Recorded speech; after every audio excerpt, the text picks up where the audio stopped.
Before we start, I want to thank every one of you who came to Patreon just for DarkWhisper, and to everyone who got the Elite Mind Blueprint and made it one of the best-selling courses we've ever put out. That means everything. Special shout out to Daniel Ravel for supporting this channel. The elites aren't smarter than you.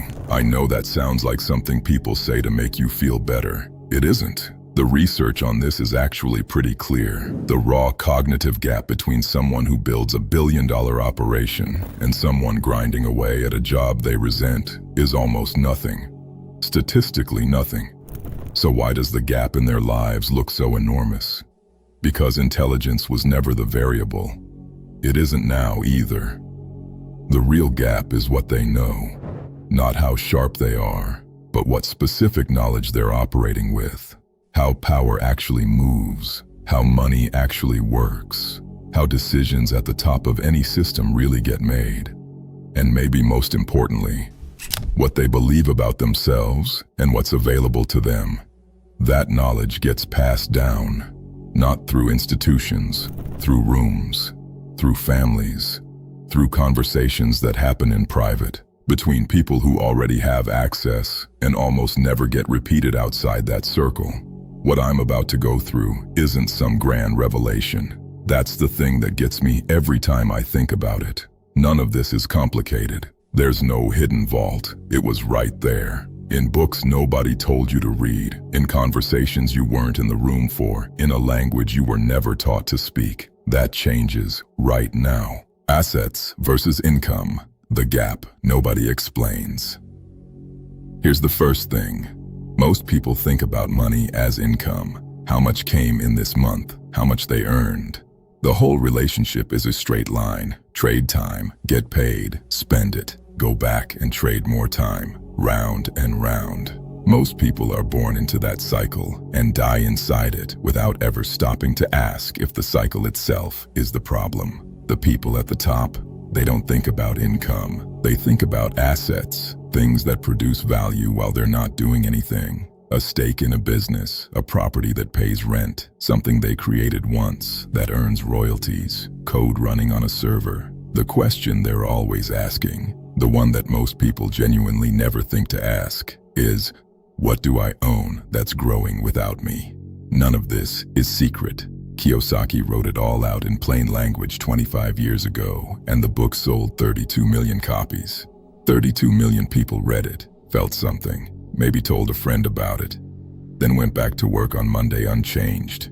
Because reading an idea and actually reorganizing your life around it are almost completely different activities, and most people only ever do the first one. Here's what actually sticks in elite families, and this is the part that doesn't make it into the book recommendations. The framing. Debt isn't bad. Used right, it's a tool. Equity is the destination. Ownership is how freedom actually works. These aren't revolutionary concepts, but in certain households, they're just the air, the water everybody drinks without thinking about it. In most households, the conversation never happens at all. Your salary isn't an asset. Your car isn't an asset. Even your degree, if all it does is get you a job, isn't an asset. The moment you stop, they stop. That's the structure of a trap. And the reason most people stay in it isn't because they're not capable of leaving. It's because nobody ever bothered to point at the door. The network. Leverage. Why nobody taught you this word? If there's one concept that splits elite and average thinking right down the middle, it's this one. Leverage. Your output stops being capped by your personal input.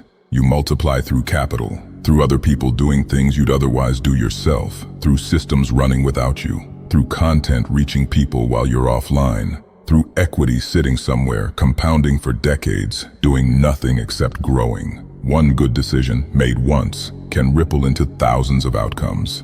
That's a completely different game than the one most people are playing. Average people are wired to think in direct exchange. I put in effort, I get a result. That's not wrong. But it's a closed loop. You can get very good inside that loop, promoted, respected, well compensated. But you can't get free inside it, because someone else always owns the ceiling. Naval has said the formula out loud more than once. Find specific knowledge, the kind that genuinely can't be outsourced or replicated, and apply maximum leverage to it. Not sacrifice, not volume, leverage. That's the difference between someone who earns well and someone whose money outlives them. Now here's the part that makes people uncomfortable. The reason leverage isn't taught, isn't normalized, isn't just part of how people talk about their futures in most communities, isn't random. A population that actually understands leverage doesn't need to sell 40 years of their life to an employer to retire. They don't stay inside systems they didn't choose. They're harder to predict, harder to manage, harder to keep in place. I'm not going to overstate that, but I'm also not going to pretend it's a coincidence. Leverage is how independence actually works. And like most things that produce independence, it hasn't exactly been distributed generously. The people who have it teach it to their kids. The people who don't know it exists. You didn't either until just now. The network, their most protected advantage. There's a reason the same families have been sending their kids to the same handful of universities for generations. It has almost nothing to do with the education. Every lecture from Harvard, MIT, Oxford, it's online, free, has been for years. The actual curriculum isn't the product is the room. 4 years surrounded by other young people who are hungry, connected, and being quietly groomed for positions of influence. The roommate who starts a company you get to join early, the professor who makes one phone call, the classmate whose family owns something you'll need access to in 15 years, and who already thinks of you as a peer. That's what the tuition buys. Not knowledge, proximity, positioning. There's a Harvard study on economic mobility, well documented, widely cited, that found the strongest predictor of upward movement for students wasn't the quality of their education, it was who they happened to sit next to while they were getting it. Elite families know this the way they know how to breathe. They don't articulate it, they don't need to. You put yourself in the right room, you stay in the right room, you build relationships with people before you need anything from them. Reciprocity is a long game, and they play it across generations. Most people watching this weren't in those rooms. I wasn't in those rooms. The ceiling of what felt realistic growing up was set by whoever was immediately around you.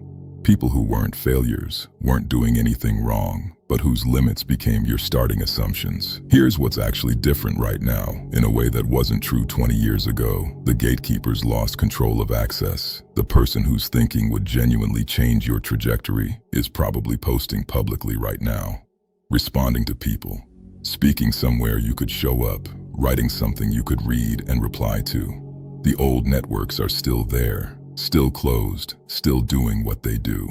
But the cost of building a new one has never been lower. The gap between you and the room you want to be in is real. It's also smaller than you think. If you stop treating proximity as something that happens to you and start treating it as something you build. The internal ceiling, the one they never installed in themselves. This is the part most channels won't say because it lands wrong for some people. The main reason most people stay average isn't resources. It's not connections, timing, the economy, or anyone who wronged them. It's permission, internal permission. Specifically, the quiet, mostly unexamined belief that real wealth, real freedom, real impact are things that belong to a different category of person, not you, someone else. It doesn't show up loud. It's not, I don't deserve success. It's subtler. Every time you see someone achieve something that seems far off, your brain fires immediately. Different background, different luck, different person. It happens fast, automatic. Most people never even clock it happening. They just feel, somewhere underneath everything, that certain lives are for other people, and they move on. Psychologists call it a self-limiting schema, a framework built up over years that processes evidence of your own potential and quietly discards it before it can do anything. You encounter proof the ceiling isn't real. The schema neutralizes it. You stay the same size. What the research on high performers actually shows, across fields, backgrounds, income levels, is this. The trait most reliably present in people who break through isn't confidence, isn't even resilience. It's the complete absence of a category called, "That's not for someone like me." That option just doesn't exist in how they process reality, not because they're arrogant or naive, because at some point, consciously or not, they stop treating it as a real option. The ceiling you've been operating under was never actually yours. It was assembled from the ceilings of the people around you, people who weren't wrong for accepting what they accepted, who weren't weak for living within what they believed was possible for them. Their limits were theirs. You absorbed them. You don't have to keep them.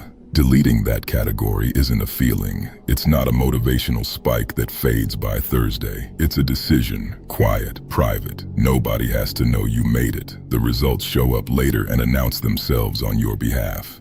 What they do with information that most people don't. One more thing, and this one is the most practical. It's not just what elite people know, it's what they do with it the moment they know it.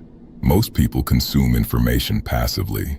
They read something, feel it move through them, maybe mention it to someone, and then go back to life unchanged.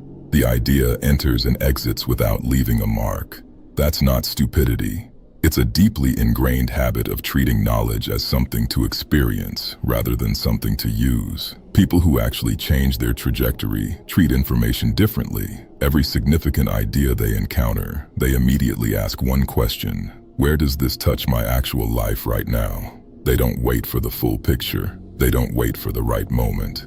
They do one thing, something small, something real, within 48 hours of encountering the idea. Because they understand, maybe instinctively, that execution produces data that no further reading can replace. You learn more from doing the thing badly than from reading about it perfectly. The difference between people who think about changing their lives and people who actually do it is almost never the information they have. It's the speed at which knowing becomes doing before the motivation fades, and that's a muscle. It gets stronger with use, but most people have been consuming without acting for so long that action itself feels strange, almost risky. Every single thing in this video is useless if it stays in your head. The only version of it that matters is the version that touches something real before the week ends. One thing, not everything. One thing. A conversation, a search, an assumption you challenge out loud. A structure in your life you look at and say, this isn't working the way I thought it was. Small, real, now. So let me pull this together. The gap between where you are and where the people you're watching from a distance actually live. It's not talent, it's not a bloodline, it's 5 things that were never explained to you directly. How money actually works, assets, not income. How output scales without you, leverage, not just presence. Who you put yourself near, deliberately, before you need anything from them. The internal permission you give yourself to occupy a different category of life entirely, and how fast you move from knowing something to doing something with it before the window closes. None of it is behind a wall. All of it is learnable. All of it starts from wherever you're currently standing.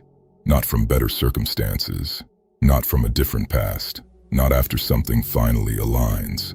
The people who built the thing you want didn't wait either. They started with less clarity than you have right now, in this moment. Having just heard all of this, if this landed somewhere real, send it to one person, the right one. You already know who.